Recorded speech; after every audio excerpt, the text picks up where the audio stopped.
Hello student, हम model question paper discuss कर रहे हैं जो आने वाले सभी एग्ज़ाम्स के लिए बहुत ही इम्पोर्टेंट होने वाले हैं। सो प्लीज़ आप हमारी क्लास में बने रहिए। यदि आपने हमारे चैनल को लाइक, सब्सक्राइब और शेयर नहीं किया है तो जाके कर दीजिए। बेल आइकन को दबा के रखिए ताकि आने वाली सभी क्लासेस की नोटिफिकेशन आपको मिलती रहे। 20 MCQs हम ऑलरेडी डिस्कस कर चुके हैं। रिमेनिंग MCQs हम क्लास वाइज डिस्कस करते रहेंगे। Now first question is the most common side effect for ectopic pregnancy। Okay, तो ectopic pregnancy के लिए मोस्ट कॉमन साइट जो है वो क्या है, तो वो है ampulla of the fallopian tube. सबसे ज़्यादा एटॉपिक प्रेगनेंसी कहाँ पे देखने को मिलती है? Ampulla of the fallopian tube में देखने को मिलती है। Okay, now next question, normal intrauterine attitude of the foetus is. तो जो नॉर्मल इंट्रायूट्राइन एटीट्यूड है वो फीटस का क्या होता है? तो होता है फ्लैक्सन। ओके, फ्लैक्सन, फ्लैक्स करते रहता है ना, वही ही चीज़ है। ठीक है, now next question, nurse is given health education regarding for labor to a group of pregnant mother। okay, which of the following is incorrect। अब देखिए, कोई एक नर्स है, वो क्या कर रही है? हेल्थ एजुकेशन दे रही है, काय के रिगार्डिंग? लेबर के रिगार्डिंग। तो अब इसमें क्या होगा कि ये जितने भी सेंटेंस दिए इसमें इनकरेक्ट क्या होगा? Now right answer is contraction will be irregular. Okay, तो क्या होगा? क्या बोल रही हो? लेबर के समय में कॉन्ट्रैक्शन क्या है? इनरेगुलर नहीं होता है बल्कि रेगुलर होता है, इसीलिए ये वाला जो पॉइंट है वो इनकरेक्ट होगा। बाकी cervical dilatation and effacement will be there, ये सही है। कॉन्ट्रैक्शंस ड्यूरेशन, ये भी सही है। It may be 12 hour effective full dilatation of cervix in primipara, ये भी सही है। But contraction will be irregular, ये सही नहीं है। लेबर के टाइम में रेगुलर कॉन्ट्रैक्शन आते हैं। Okay, now next question,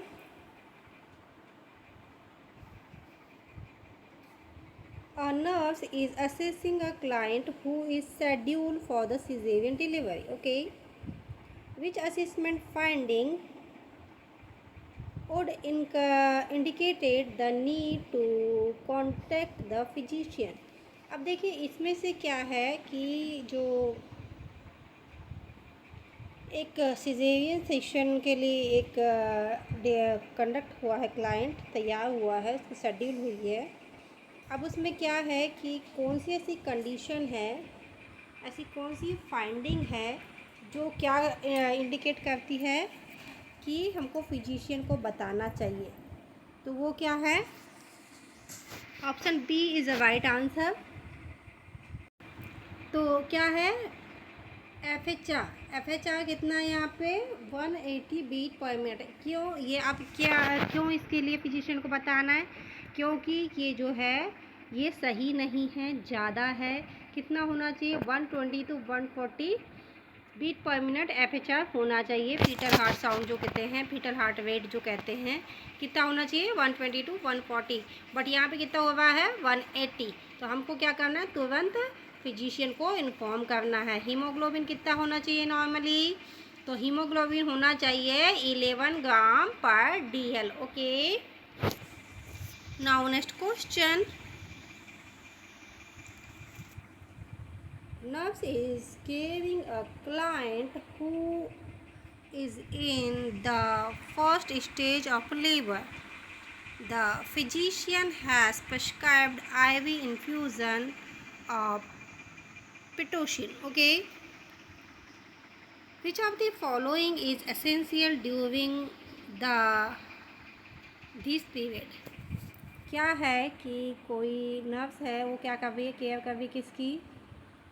first stage of labour वाले पेशेंट की। ठीक है, अब क्या हो गया? उसको IV इन्फ्यूज़ किया गया पिटोसिन। अब पिटोसिन दे दिए हैं तो इस पीरियड में हमको क्या करना एसेंशियल है, क्या करना ज़रूरी है, तो वो क्या करना है, फीटल मॉनिटरिंग करना एसेंशियल है। ओके, क्या करना ज़रूरी है, foetal monitoring. Now next question, mode of action of magnesium sulphate. तो मैग्नीशियम सल्फेट का मोड ऑफ एक्शन क्या है, तो उसका मोड ऑफ एक्शन क्या है, तो option D is the right answer, all of the above. यानी कि क्या क्या देख लेते हैं, it decreases acetylcholine release from nerve endings, option B reducing monitoring and plate sensitivity to acetylcholine, option C it blocks calcium channel. Okay, ये क्या है, मोड ऑफ एक्शन है। Now next question, transfer of function of corpus luteum to placenta occur at. तो क्या है transfer of function, तो वो है 6 to 8 वीक। ठीक है, कितने वीक में बन के तैयार हो जाता है, तो वो है 6 to 8 week. Name of placenta is monozygotic twin. तो मोनोजाइगोटिक ट्विन होते हैं, उनमें प्लासेंटा, नंबर ऑफ प्लासेंटा कितना होगा, तो मोनोजाइगोटिक में एक प्लासेंटा में ही दोनों अटैच होंगे, और डाइजाइगोटिक में क्या होंगे कि दोनों के सेपरेट प्लासेंटा होंगे। ओके, और इसमें क्या होगा, एक ही प्लासेंटा में दोनों अटैच होंगे। Okay, now next question, number of placenta in monozygotic tell since 1। ये देखिए जो हम लोगों ने बताया वही है। Now next question, grain multipara means. Grain multipara मतलब क्या होता है कि लाइव बर्थ मोर देन 5। यदि 5 से अधिक जिंदा बच्चे हैं तो वो क्या कहलाता है, grand multipara. Okay, now next question, the condition in which no sperm are found in semen is called. तो ऐसी कंडीशन जिसमें क्या होगा कि स्पर्म, सीमेन में एक भी स्पर्म फाउंड नहीं होता है, नहीं दिखाई देता है, तो वो क्या कहलाता है, एज़ोस्पर्मिया। ओके, क्या कहलाता है, एज़ोस्पर्मिया। पॉली का मतलब होगा ज़्यादा, ओलिगो का मतलब होगा कम, और एज़ोस्पर्मिया का होगा एक भी स्पर्म नज़र नहीं आएगा। ठीक है, now next question, a baby weight 3 kg. Okay, then 5 month of weight baby should be। तो कितना केजी हो जाएगा 5 मंथ में, तो हो जाएगा 6 kg। ओके, कितना हो जाएगा, 6 kg। हमने पहले से पढ़ रखा है कि 6 मंथ में क्या होगा, डबल होगा, फिर 12 मंथ में क्या होगा, ट्रिपल होगा। तो यहाँ पे कितना हो जाएगा, 6 kg वेट हो जाएगी। Now next question, which of the following fontanelles in the child is a first to close। तो कौन सा फॉन्टेनल है बच्चे का, न्यूबॉर्न बेबी का, जो सबसे पहले क्लोज हो जाता है, तो वो कौन सा है, ऑक्सीपुटल। ओके, कौन सा फॉन्टेनल है, occipital. Now next question, which of the following is the most effective treatment for children suffering from thalassemia।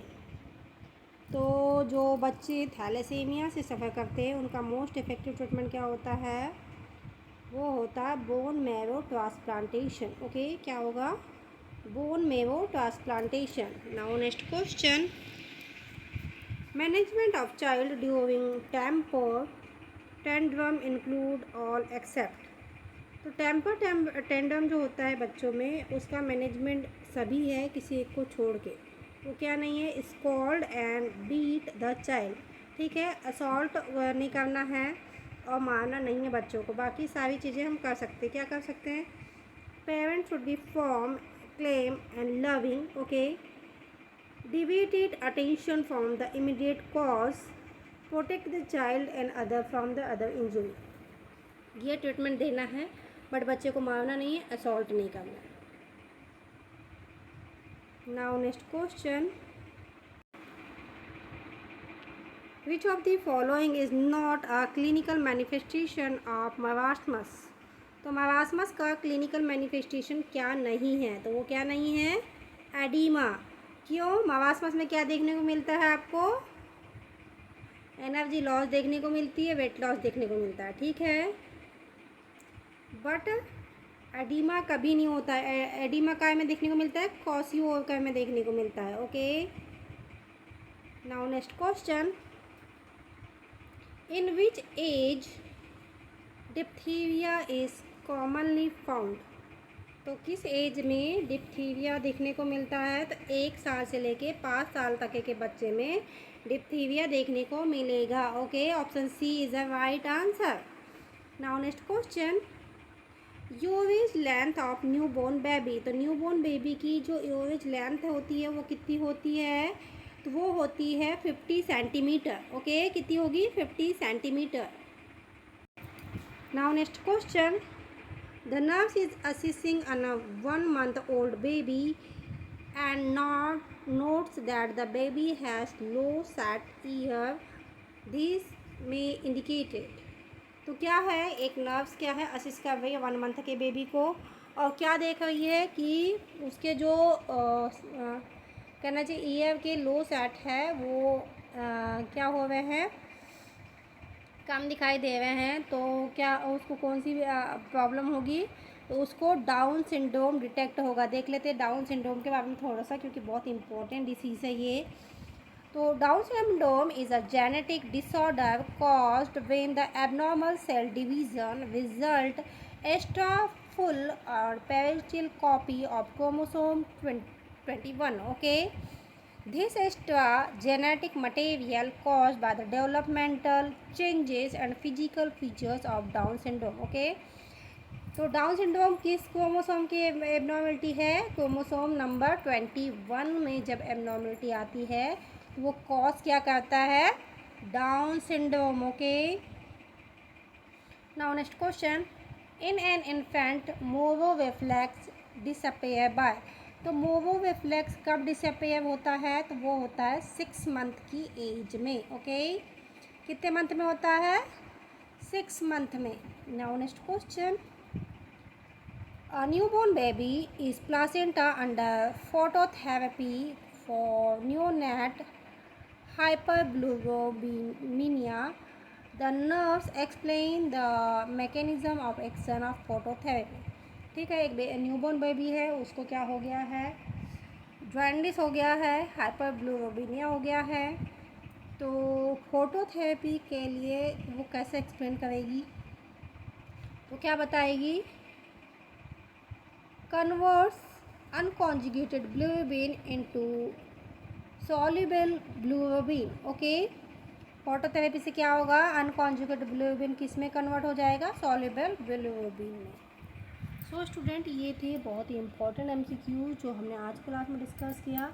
I hope आने वाले सभी एग्ज़ाम्स के लिए ये MCQs इंपॉर्टेंट होने वाले हैं. सो प्लीज़ आप हमारी क्लास से बने रहिए. यदि आपने हमारे चैनल को लाइक, सब्सक्राइब और शेयर नहीं किया तो जाके कर दीजिए. बेल आइकन को दबा के रखिए ताकि आने वाली सभी क्लासेस की नोटिफिकेशन आपको मिलती है. Thank you for watching.